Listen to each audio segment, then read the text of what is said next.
আমার নাম আক্তার। চামড়া কিনছি, অনেক কষ্ট হয়েছে। এখন আমরা যাতে সরকারের কাছে ন্যায্য দামটা পাই, এটা আমগো আবেদন।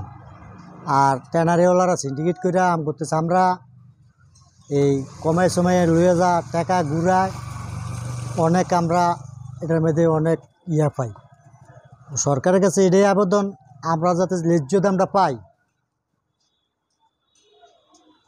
আসলে এই যে চামড়াটা আপনারা বিভিন্ন গ্রাম থেকে, পাড়া মহল্লা থেকে যে ক্রয় করেন, হ্যাঁ, কত করে ক্রয় করছেন? আর কেরি হিসেবে বাজারে আনতে কেমন টাকা খরচ হয়েছে?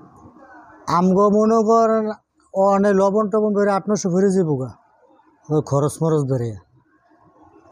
এরপরে তারা আইয়া বাদ দিয়ে নিব, আমরা কিনছি এভারেজ কাঁচা চামড়া।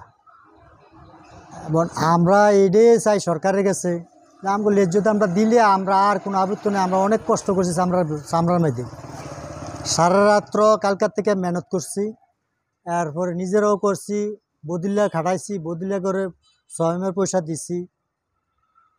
তাকে পয়সা, তাকে লেজ্জোর দাম, লেজ্জোর পয়সা তাকে দিয়ে দিছি আমরা, তারা কষ্টের পয়সা। আমরা একটাই মনে করেন, নতুন পার্টি যদি আইতো, সরকারে যদি চামড়াটা নিত অন্য অন্য পার্টি দিয়া, সবচেয়ে ভালো আছে। ট্যানারিওয়ালারা সিন্ডিকেট করিয়া তারা পয়সা কামায়, ওই পরিশ্রম করি আমরা পয়সা পাই না। এই বছর আপনাদের এই চামড়া বাজার, ইলিয়টগঞ্জ চামড়া বাজারে শ্রমিক কতজন খেটেছে? 100 100। এই 100 শ্রমিককে তার কত করে দেওয়ান লাগবে তার প্রতি পিস? এই পিসে 50 টাকা দেই, 60 টাকা দেই পিসকেরা। এই বছর কত পিস চামড়া কিনা হয়েছে? চামড়া হইব কম না, এক একজনের 2-3 হাজার করে কিনছে। আবার ছোটো পাটি আছে 300-400 কিনছে। সর্বমোট কত হাজার চামড়া হইব কিনা হয়েছে বাজারে? বাজারে সর্বমোটে 5,000 হয়ে যাব মনে। 5,000।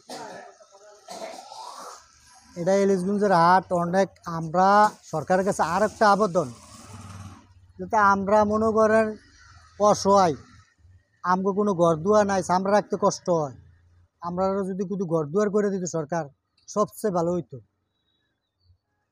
চামড়া মেঘাইলে মেঘে বৃষ্টি ভিজে ঘরের চামড়া রাউন যায় না, আর পরিবেশ নষ্ট হয়ে জায়গা। ওই একটা সেফ জায়গার মধ্যে যদি আমগরে ঘর করে দিত সরকার, সবচেয়ে আমগো ভালো হইতো। আমরা সরকারের লাগে দোয়া করতাম। এই কোন সরকারের কাছে আবেদনটা জানাচ্ছে? ইউনুস স্যারের কাছে।